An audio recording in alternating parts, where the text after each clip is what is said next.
नमस्कार, public news देख रहे हैं आप। कांग्रेस के वरिष्ठ नेता और पूर्व केंद्रीय मंत्री रहे शकील अहमद ने एक ऐसा दावा कर दिया जिसने बिहार से लेकर दिल्ली तक सियासी हलचल मचा दी है। शकील अहमद का कहना है कि उनकी जान को खतरा है और यह खतरा किसी बाहरी ताकत से नहीं बल्कि उनकी अपनी ही पार्टी कांग्रेस के भीतर से पैदा हुआ है। उन्होंने आरोप लगाया है कि कांग्रेस के राष्ट्रीय नेतृत्व के इशारे पे उनके पटना और मधुबनी स्थित आवास पर हमला कराया जा सकता है। यह दावा तब सामने आया जब कुछ ही दिन पहले शकील अहमद ने राहुल गांधी को सार्वजनिक रूप से डरपोक और असुरक्षित नेता बताया था। इसके बाद से कांग्रेस के भीतर उनके खिलाफ तीखी प्रतिक्रियाएं शुरू हो गई थी, लेकिन अब मामला महज राजनीतिक बयानबाजी से आगे निकलकर सुरक्षा और लोकतांत्रिक अधिकारों के सवाल तक पहुंच गया है। शकील अहमद का कहना है कि उन्हें कांग्रेस के अंदर से ही कुछ पुराने सहयोगियों ने गुप्त रूप से आगाह किया है कि 27 जनवरी को पुतला दहन के बहाने उनके घरों पर हमला किया जा सकता है। उन्होंने सोशल मीडिया प्लेटफॉर्म एक्स पर पोस्ट कर इस खतरे की जानकारी सार्वजनिक की और इसे लोकतंत्र के मूल सिद्धांतों के खिलाफ बताया।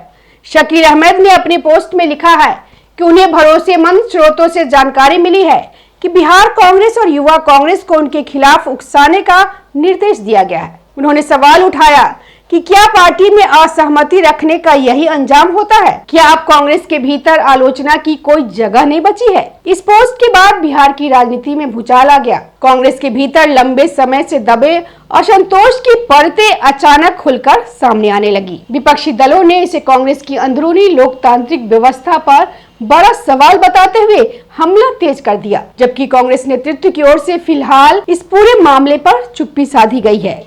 सोशल मीडिया पे हड़कंप मचाने वाला पोस्ट शकील अहमद ने सिर्फ एक पोस्ट ही नहीं किया, बल्कि इसके बाद उन्होंने एक व्हाट्सएप चैट का स्क्रीनशॉट भी शेयर किया। इस चैट में कथित तौर पर एक व्यक्ति राहुल गांधी के बारे में अपशब्द कहने पर शकील अहमद को जान से मारने की बात करता नजर आ रहा है। इस स्क्रीनशॉट के साथ शकील अहमद ने लिखा, अब तो मेरी जानकारी बिल्कुल सही साबित हो गई। कांग्रेस के पुराने साथियों का बहुत धन्यवाद। हमारे बिहार में कहावत है कि पुराने दोस्त ही काम आते हैं।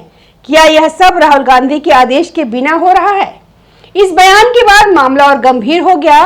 कांग्रेस के भीतर नेताओं के बीच फूट और असहिष्णुता के आरोप खुलकर सामने आने लगे। शकील अहमद का कहना है कि उन्हें लगातार पार्टी के अंदर से फोन आ रहे हैं, जिनमें बताया जा रहा है कि कुछ कार्यकर्ताओं को उनके खिलाफ कार्रवाई के निर्देश दिए गए। उन्होंने सवाल उठाया कि क्या यह सब राहुल गांधी की जानकारी और सहमति के बिना हो सकता है। उन्होंने कहा कि भले ही राहुल गांधी पर दिया गया उनका बयान गलत माना जाए, लेकिन उन्हें अपनी राय रखने का लोकतांत्रिक अधिकार है और इसके बदले उन्हें डराया धमकाया जाना किसी भी हाल में स्वीकार्य नहीं हो सकता। इस पूरे विवाद की जड़ एक पॉडकास्ट और टीवी इंटरव्यू में दिए गए शकील अहमद के बयान है, जिसमें उन्होंने राहुल गांधी की नेतृत्व क्षमता पर गंभीर सवाल उठाए थे। उन्होंने राहुल गांधी को सबसे असुरक्षित नेता बताते हुए कहा था कि राहुल गांधी कांग्रेस के भीतर मजबूत और स्वतंत्र सोच रखने वाले नेताओं से असहज महसूस करते हैं। शकील अहमद का दावा है कि राहुल गांधी उन्हीं नेताओं के साथ काम करना पसंद करते हैं जो उनका गुणगान करते हैं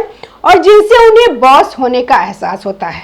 उन्होंने यह भी कहा कि कांग्रेस अध्यक्ष मल्लिकार्जुन खड़गे सिर्फ नाम के अध्यक्ष है और पार्टी के बड़े फैसले पर्दे के पीछे से राहुल गांधी ही लेते हैं। उनका कहना था कि पार्टी के भीतर आंतरिक लोकतंत्र कमजोर हो चुका है और वरिष्ठ नेताओं की राय को नजरअंदाज किया जा रहा है।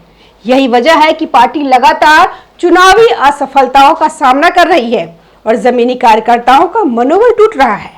इस बयान के बाद कांग्रेस के भीतर तीखी प्रतिक्रियाएं आए।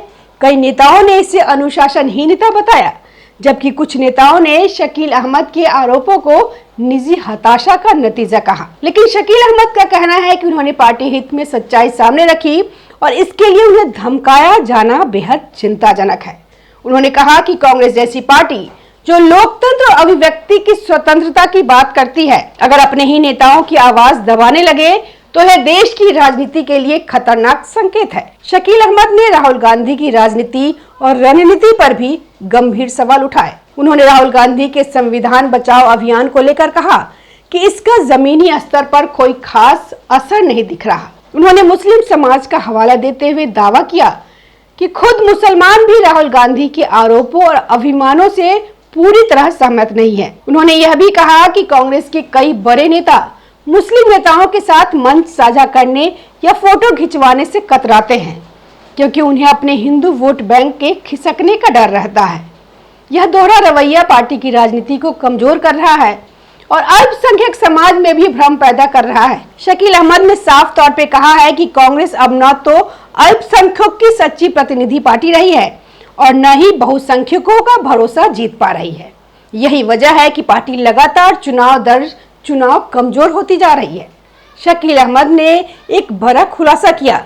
उन्होंने कहा कि पार्टी के भीतर कई वरिष्ठ नेता रोजाना अपमानित हो रहे हैं, लेकिन अपनी अगली पीढ़ी के राजनीतिक भविष्य को बचाने के लिए चुप्पी साधे हुए हैं। उन्होंने कहा कि उन्हें कई सीनियर नेताओं के निजी संदेश मिल रहे हैं, जिनमें पार्टी के भीतर हो रहे व्यवहार को लेकर नाराजगी जाहिर की जा रही है। लेकिन ये नेता खुलकर बोलने से डरते हैं, क्योंकि उन्हें लगता है कि अगर उन्होंने नेतृत्व के खिलाफ आवाज उठाई तो उनके बच्चों या राजनीतिक उत्तराधिकारियों का भविष्य खतरे में पड़ सकता है। शकील अहमद ने कहा कि अगर उनके तीनों बेटे राजनीति में आने के इच्छुक होते तो शायद वह भी चुप रहते, लेकिन क्योंकि उनके बेटे राजनीति में नहीं आना चाहते, इसीलिए वह खुलकर अपनी बात कह पा रहे हैं। उन्होंने इसे कांग्रेस की आंतरिक संस्कृति के लिए बेहद खतरनाक बताया और कहा कि अगर पार्टी में डर का माहौल बना रहेगा तो कोई भी नेता सच बोलने की हिम्मत नहीं करेगा। वहीं के शकील अहमद ने साफ किया कि उनकी नाराजगी पूरी कांग्रेस पार्टी से नहीं है, बल्कि राहुल गांधी की कार्यशैली से है। उन्होंने कहा कि कांग्रेस आज भी देश की सबसे पुरानी और ऐतिहासिक पार्टी है और उन्होंने अपना पूरा राजनीतिक जीवन इसी पार्टी में बिताया है। उन्होंने किसी अन्य दल में शामिल होने की अटकलों को सिरे से खारिज किया और कहा कि वह कांग्रेस के भीतर सुधार चाहते हैं, न कि पार्टी छोड़कर किसी और खेमे में जाना। हालांकि उन्होंने चुनावी रणनीतिकार प्रशांत किशोर पर भी तंज कसते हुए कहा कि अगर कोच खुद मैदान में उतरकर बल्लेबाजी करने लगे तो टीम का खेल बिगड़ जाता है। उनका इशारा साफ तौर पर कांग्रेस की रणनीति और सलाहकारों की भूमिका पर था। शकील अहमद के इन आरोपों के बाद बिहार की राजनीति में जबरदस्त हलचल देखी जा रही है। विपक्षी दलों ने कांग्रेस पर लोकतंत्र विरोधी रवैया अपनाने का आरोप लगाया है। बीजेपी नेताओं ने कहा कि कांग्रेस अब आलोचना से डरने लगी है और अपने ही नेताओं को धमकाकर चुप कराने की कोशिश कर रही है। वहीं जेडीयू और आरजेडी जैसे दल भी इस विवाद पर नजर बनाए हुए हैं, क्योंकि बिहार में कांग्रेस पहले से ही कमजोर स्थिति में है और इस तरह के अंदरूनी विवाद पार्टी की स्थिति को और कमजोर कर सकता है। शकील अहमद जैसे वरिष्ठ और अनुभवी नेता का इस तरह खुलकर सामने आना कांग्रेस के लिए खतरे की घंटी है। इससे साफ संकेत मिलता है कि पार्टी के भीतर असंतोष सिर्फ निचले स्तर पर नहीं, बल्कि शीर्ष नेतृत्व तक पहुंच चुका है। इस पूरे विवाद पर कांग्रेस नेतृत्व की ओर से अभी तक कोई स्पष्ट बयान नहीं आया है। न तो राहुल गांधी ने इन आरोपों पर प्रतिक्रिया दी है और न ही पार्टी के आधिकारिक प्रवक्ता ने शकील अहमद के सुरक्षा संबंधी दावों पर कोई ठोस जवाब दिया। वहीं कांग्रेस नेतृत्व फिलहाल स्थिति को नजरअंदाज करने की रणनीति अपना रहा है, ताकि विवाद को और तूल न मिले। लेकिन इस चुप्पी से पार्टी की छवि और सवाल खड़े हो रहे हैं। शकील अहमद कोई नया नाम नहीं है। वे बिहार से 3 बार विधायक और 2 बार सांसद रह चुके हैं।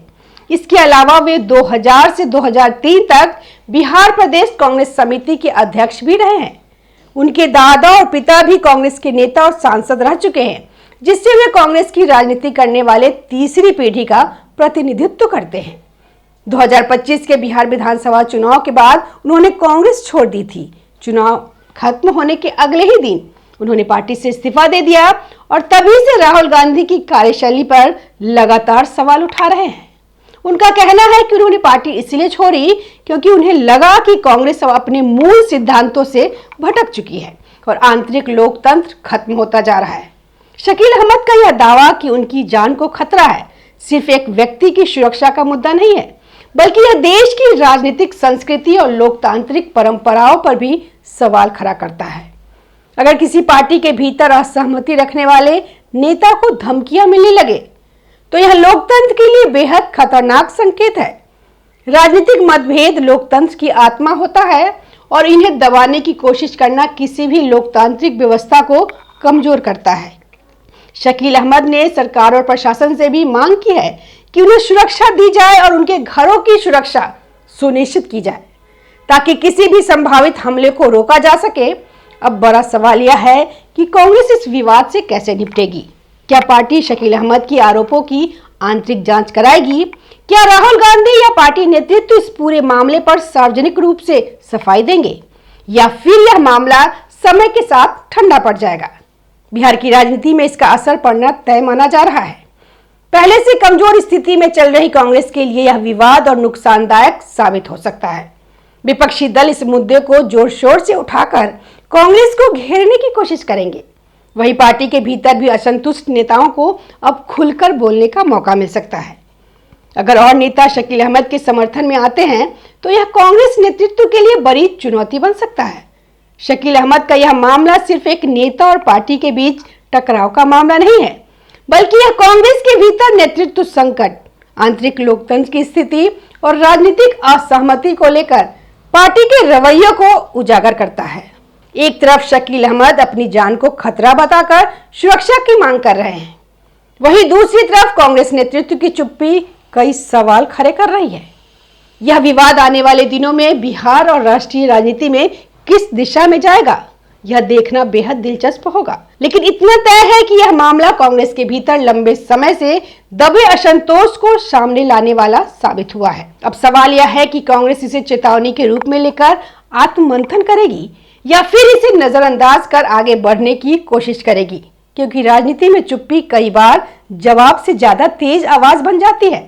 अपनी राय कमेंट में जरूर बताइए। अगर आपको यह वीडियो पसंद आया हो तो लाइक करें, शेयर करें और चैनल को सब्सक्राइब करना ना भूलें। धन्यवाद। ताज़ा खबरों से जुड़े रहने के लिए हमारे चैनल को सब्सक्राइब करें और बेल आइकन को दबाना ना भूलें, ताकि हर खबर की नोटिफिकेशन आपको मिलती रहे।